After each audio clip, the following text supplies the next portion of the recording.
boa tarde, caro ouvinte.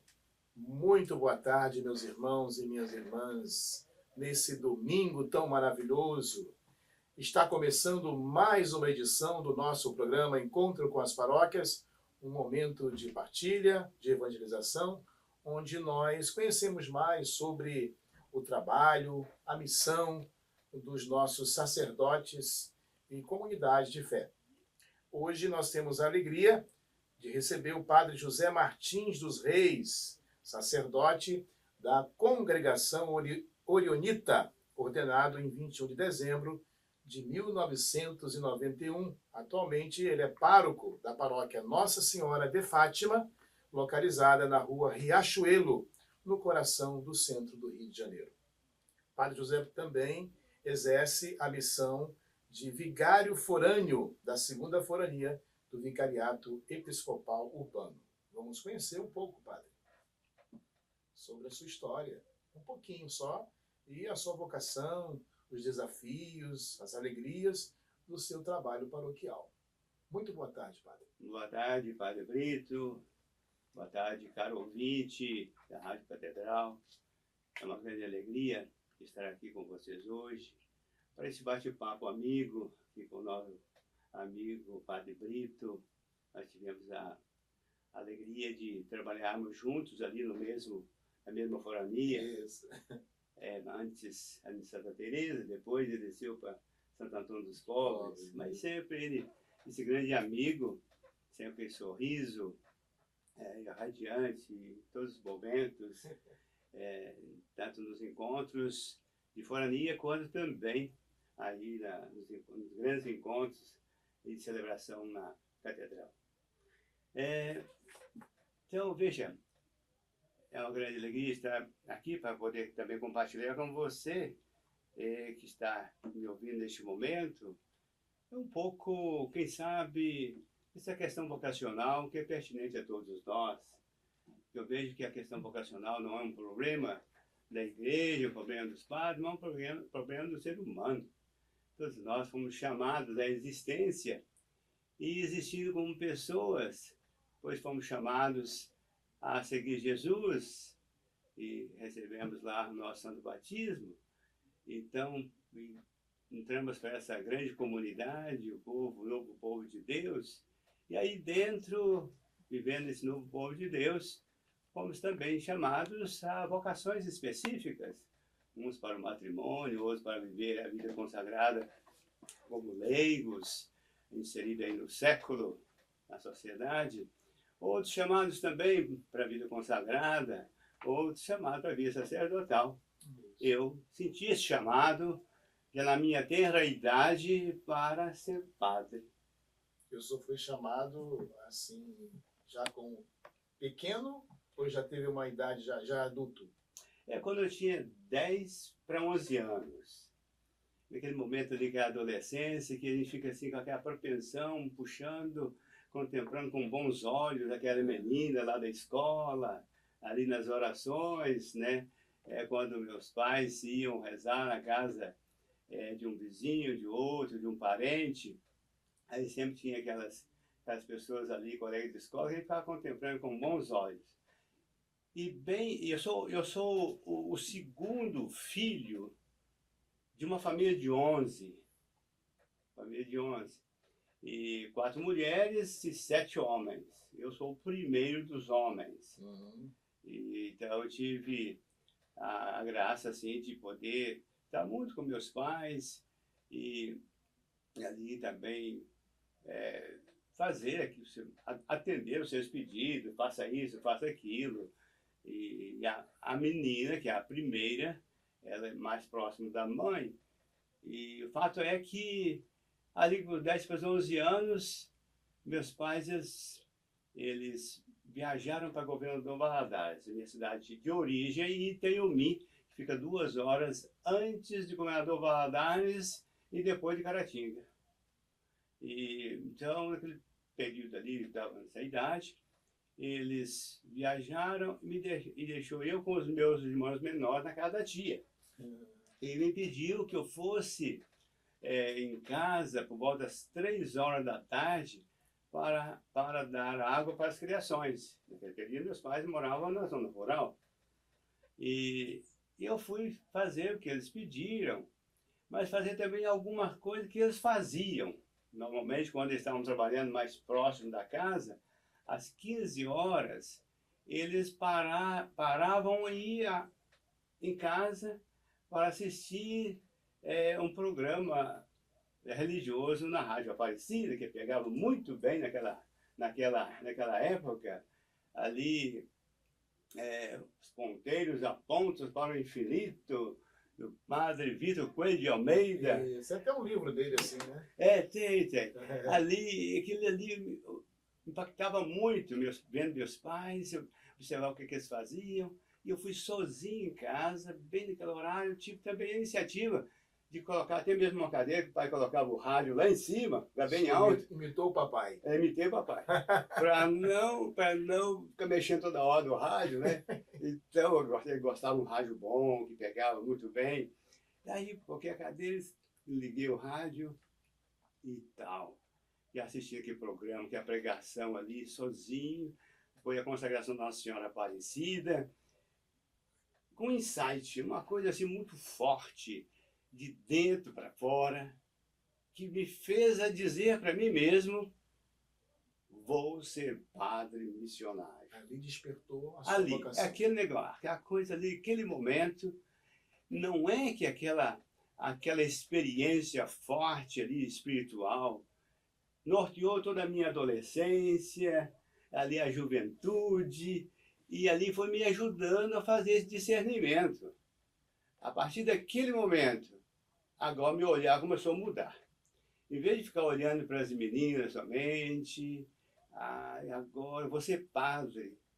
Então, se eu for namorar uma dessas meninas, vou tirar a oportunidade delas, arranjar alguém com a qual elas possam, então, ser felizes. Ser feliz, construir uma família. E agora eu vou ser padre.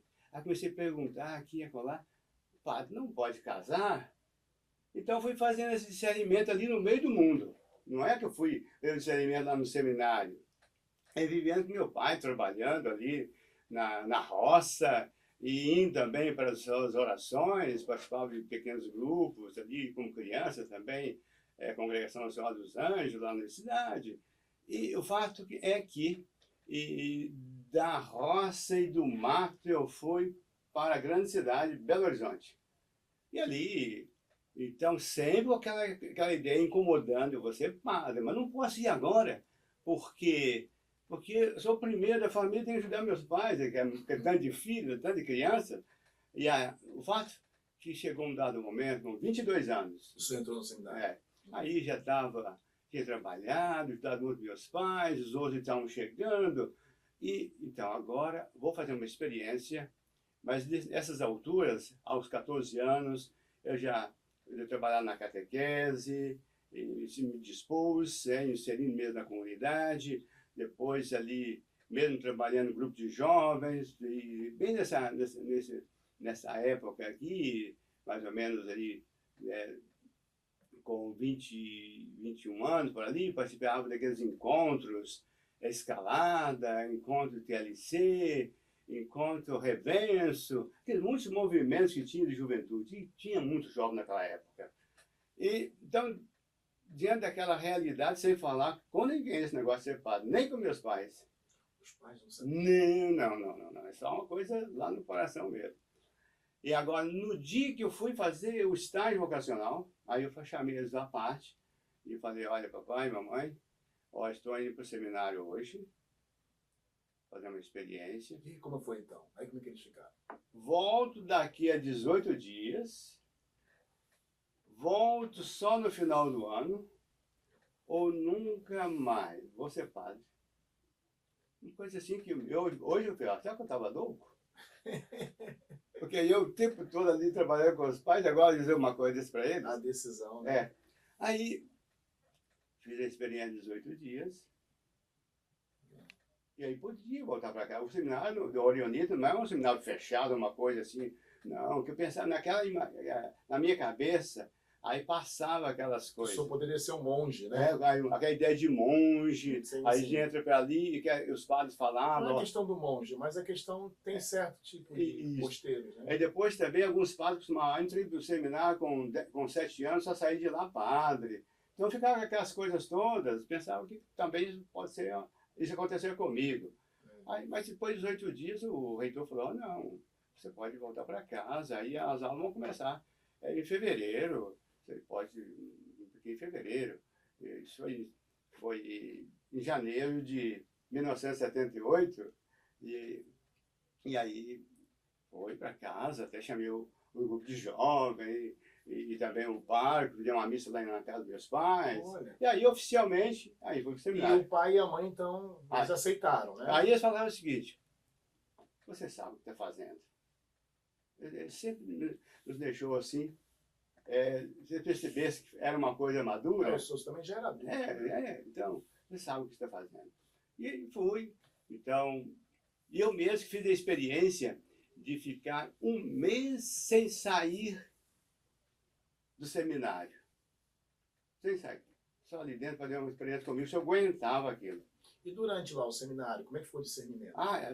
No seminário ali a gente trabalhava em tudo, e dinamizava, e trabalhava mais variados trabalhos, e ali toda uma caminhada. Aí terminei naquela época que chamava terceiro científico, né? E tal. E chegou um dado momento que tinha que fazer o discernimento para ir para o noviciado. Porque como orionita, a primeira coisa que a gente vai fazer é fazer a profissão religiosa, mas para tanto é necessário que você conheça bem essa família. Aí foi para o noviciado, e foi em Juiz de Fora. Então foi uma caminhada boa também, muito envolvente. Nós éramos 18 noviços, rapazes que trabalhavam mesmo, né? Trabalhavam. Lá também trabalhava no campo, né? E a gente mexia com tudo, dirigia, também catequese para as crianças, limpar a casa. Naquela época a gente se envolvia. No seminário, por exemplo, ali tinha aquele momento do plantio também, né? Parece. Também. Lembrou um pouco a sua história também como Aí eu fui criança. fazendo essa comparação assim, vi que não era aquilo que eu imaginava. Não era anjo subindo e descendo. Mas depois aquilo ali me ajudou a olhar para mim mesmo. Olha, se fosse só anjo aqui, eu não poderia estar aqui porque eu não sou anjo. Então eu fui trabalhando essa minha natureza e vendo que o carisma de São Luís Orione, ele tinha muito a ver comigo também. E eu também tinha algo para contribuir ali naquela família religiosa. E assim fui fazendo a caminhada. Eu vou bem rápido agora, que é muito longo. Não, tá tranquilo. Aí, Tranquilo, estamos conversando. aí em Juiz de Fora, um ano, né? O noviciado, depois da primeira profissão. Depois veio o tirocínio, na fase daquela época. Em vez de mandar para a filosofia, eles mandavam para o tirocínio, que tinha também uma certa experiência. Então, que eles tinham uma certa experiência que poderia dar uma colaboração já efetiva na congregação, mandava chamar de tirocínio. 2 anos de trabalho, uma atividade bem específica da congregação. Trabalhando com as crianças, naquela época se podia, né? Trabalhar com as crianças, e eu fui enviado para trabalhar. Uma experiência pastoral. Né? Pastoral. Aí lá em Porto Alegre, com filhos de ancianos e também gente que vinha da FEBEM. Era uma casa lá com mais de 100 crianças, meninos e meninas, rapazes e moças, tudo numa mesma casa. Que desafio! E eu, clérigo, para trabalhar ali, e a gente já pegou uma instituição já bastante falida, né? É o 5º diretor do ano. O diretor que estava lá a 10 quilômetros de distância falou, olha, você vai para lá e já vai pondo ali, vê que eu possa fazer ali. E aí, depois de uma semana estudando um pouco a situação, olha, um sozinho aqui não faz nada. Então, aí veio um outro, e aí começamos a fazer um planejamento estratégico, como podíamos trabalhar com aquelas crianças, envolvendo-os nas atividades, também motivando-os nos seus respectivos estudos, e assim abraçamos essa obra lá. Já tinha quantos anos de caminhada? Já tinha ali uns 4 anos, já né? Uns 4 anos. E dali terminado de chamado tirocínio, aí filosofia. Sim. Aí filosofia foram 3 anos em Brasília, e terminaram a filosofia. Ali, enquanto fazia, na filosofia também dava aula para a juventude à noite, que naquela época, então eram muitos os jovens que vinham desse norte de Minas, Nordeste, para Brasília. Então nós tínhamos uma escola ali, eram muitos, é ali que eles encontravam um espaço social. Então alguns terminavam ali aquela alfabetização, né, que é de primeiro até o quarto ano, e queriam retomar tudo de novo outra vez para não sair da escola. Não, vocês têm que ir para frente. E alguns foram até a faculdade e tudo mais, começando já uma idade já bem avançada. Eles trabalhavam como jardineiro, empregado doméstico naquela região ali, lá no sul, tudo mais, né? E dali, de Brasília, então naquele período, né, teve a oportunidade também de trabalhar muito com esse catequese, e também aula com esses jovens, e foi uma experiência muito forte. Depois, 4 anos de teologia em São Paulo. Teologia foi em São Paulo. São Paulo. Depois de São Paulo, Belo Horizonte, ordenação, Belo Horizonte. A ordenação foi em 1991, né? 91 em Belo Como é Horizonte. que foi aquele momento assim tão especial em sua vida? Como o senhor lembra daquele dia? Foi muito marcante, rapaz. Que, primeiramente, que a gente foi fazer o retiro, uma semana, ali, decisivo mesmo ali. Momento... Foi em Itaici o seu retiro? Não, foi no cenáculo, ali mesmo na mediações de Belo Horizonte, local chamado Venda Nova. Venda Nova. E era o cenáculo das irmãs Santa Teresa Kubek. Porque eu pensei que tivesse sido no São Paulo, né? Não, eu fiz o retiro aqui porque eu fui ordenado em Belo Horizonte. Sim. Aí saí do retiro, já fui para a ordenação, lá o Dom Serafim na época, então já me conhecia também, e já estavam todos os padres ali me esperando para aquele momento. Tudo bem, tudo tranquilo. Ali tinha um colega, a gente fez uma caminhada quase sempre junto. Entramos juntos no seminário, depois tivemos a oportunidade de trabalhar no tirocínio juntos, depois da paróquia, onde eu assumi por 5 anos, e lá também eu trabalhei 2 anos no seminário. Mas nós começamos, na verdade, né, eu e um outro padre fomos para lá para começar, porque o geral pediu com essas condições. Eu tenho um padre já que posso ir com você, mas preciso de um outro, e não estou achando, tem 4 anos que nós estamos com esse plano, e não, então, não sei se vou colaborar em alguma coisa, mas vamos lá. E Deus, não é que deu certo? O senhor passou por essas paróquias, por essas experiências todas, né? E aí veio parar no colo da mãe. Depois... De Nossa Senhora de Fátima, paróquia Nossa Senhora de Fátima. Não, terminado, vindo de lá do Quênia, aí volta a Belo Horizonte para assumir a filosofia. Então passou por outros lugares ainda. Aí a filosofia, aí fiquei por 3 anos, depois terminado ali, depois de 3 anos, Brasília, 11 anos numa paróquia lá.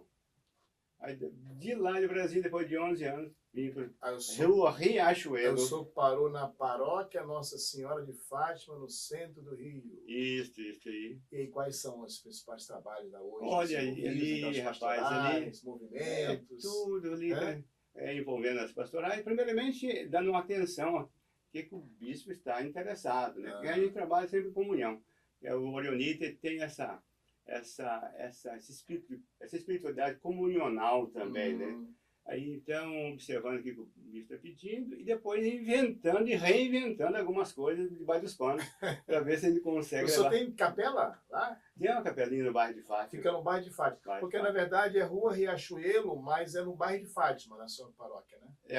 A Rua Riachuelo começa no Arco da Lapa. Então, a região de Lapa.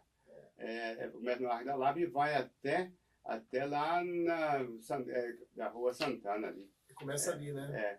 E aí termina lá. Ela tem uma origem, o senhor sabe, né? Você está falando aí que é a Rua do Mato. Mata-cavalos. Mata-cavalo, uma coisa assim. A origem dela. Então, de qualquer forma, a gente está ali dando a nossa colaboração. E quais são os horários das missas? Olha, as missas nós temos, todos os dias nós temos missas às 8 e às 19 horas. E, às vezes, surge também algumas missas especiais, assim, que é uma intenção especial, que a pessoa faz questão de conhecer só a família. Então, aí dá atenção também a essas pessoas. E depois, aos domingos, nós temos 7h30, às 9, às 11. E às 19 horas. E às 17 horas, lá no bairro de Fátima, naquela capelinha. Na capelinha. Mas essa capelinha é algo interessante, porque lá tem uma praça chamada Santinha do bairro de Fátima. Já tem 50, quase 60 anos de existência dessa Santinha. E certamente o bairro de Fátima, esse ano, completa 90 anos. 90 anos. Essa Santinha lá tem 59 anos já. E certamente essa comunidade, juntamente com os padres orionitas, que já estão atuando na área, né? Eles então tomaram a iniciativa, sobretudo o primeiro pároco, de alugar uma açougue lá. Olha. Para fazer uma capelinha, para estar mais próximo do povo, né? Porque lá o santuário fica um pouco mais distante para lá, né? Então ficar mais próximo do povo. Então foi em 1975. Foi feito o contrato de aluguel. Alugou um açougue. E aí transformou aquilo numa capelinha. Então esse ano nós estamos celebrando 50 anos. 50 anos? Dessa capelinha ali no bairro de Quando é que vai ser então essa festa lá? Nós já estamos assim, na verdade... Já está acontecendo. Já está acontecendo então na Santinha tivemos lá alguma apresentação, está motivando mais o pessoal. Terá uma missa solene? Não. Para essa capelinha, não. Porque nós já fazemos 2 festas durante o ano. Entendi. Que é de trezena no mês de maio e a trezena lá em outubro. Entendi. Por ocasião das aparições. A primeira aparição e a última aparição. Aliás, foi muito bonito, né? Esse ano a procissão, né? Foi. Sempre está... em outubro é um pouco menos pessoas, mas teve bastante gente e foi muito bonita. E agora nós temos algo interessante também. Não só no âmbito aqui das pastorais, que tenta dinamizar, que é um grande desafio hoje em dia, o pessoal na igreja quer ir lá hoje, mas não voltar amanhã. Essa coisa de movimentos são mais propensos, mais pastoral, uma coisa continuada, é um grande desafio. Não obstante essas ocupações com as pastorais, grupos e movimentos, temos um grande envolvimento também em 2 hospitais. Tem um trabalho ali do INCA, né? Do INCA, nós que damos assistência ali. O padre lá está diretamente lá, às vezes até 3 vezes por dia vai lá para unção, vai levar comunhão. Bom. E tem missa também dentro do hospital do INCA. Olha. É muito próximo, né? É muito próximo. Depois o Instituto do Cérebro. É realmente a área, né? Dentro da área. E dentro da área paroquial também temos a Irmandade de São Crispim e São Crispiniano, que é um outro mundo dentro desse mundo. Ali é o padre agora... É o padre Antônio Adonias. Adonias. Então ele está mais diretamente o capelão ligado ali.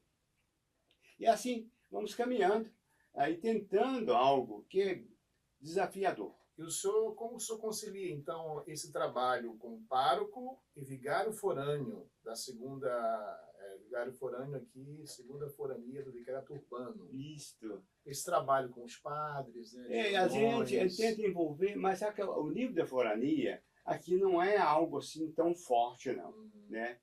Sobretudo no vicariato centro, porque muitas paróquias próximas da outra, e ali próximo da catedral, muitos eventos ali em torno da catedral, então a gente está muito ligado e às vezes se fica criando mais reuniões ainda e às vezes não tem uma pauta também advinda, né, do arcebispo e tal, para a gente tratar lá embaixo, então fica um pouco assim, mas aí, sempre por ocasião também das festas, quando até uma pauta a gente convoca, né? Ou quando tem uma proposta, a gente endossa. Olha, meus irmãos, vamos lá, olha, veja que o nosso pastor está dizendo, convocando.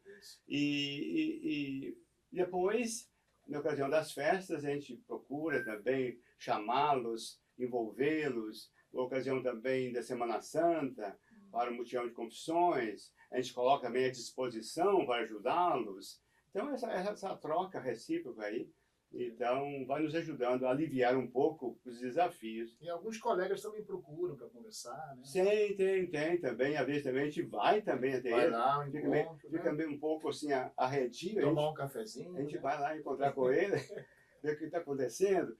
E assim, dessa forma que a gente vai levando adiante. É um trabalho muito bonito. E à medida que que vai também, essa questão da dimensão pastoral, que tiver um espaço maior, quando a gente estava ali, a gente não pode fazer comparação, cada local um local, né? Mas a gente teve uma experiência em algum lugar onde que o vigário forâneo, também tipo, ele chamava setor, né?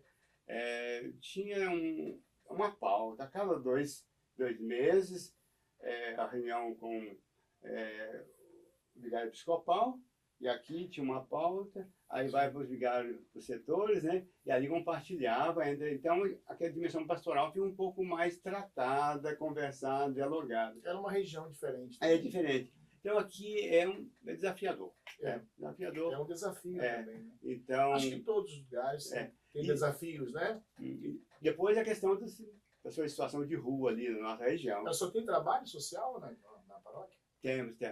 Então a gente tenta fazer, ainda que tímido, também um trabalho ali com família, em condições de apoio alimentar, também assistência psicológica, reforço escolar, tem empréstimo de muleta, cadeira de roda também, para quem não pode comprar, e também com os idosos, tem muitos idosos na área, né?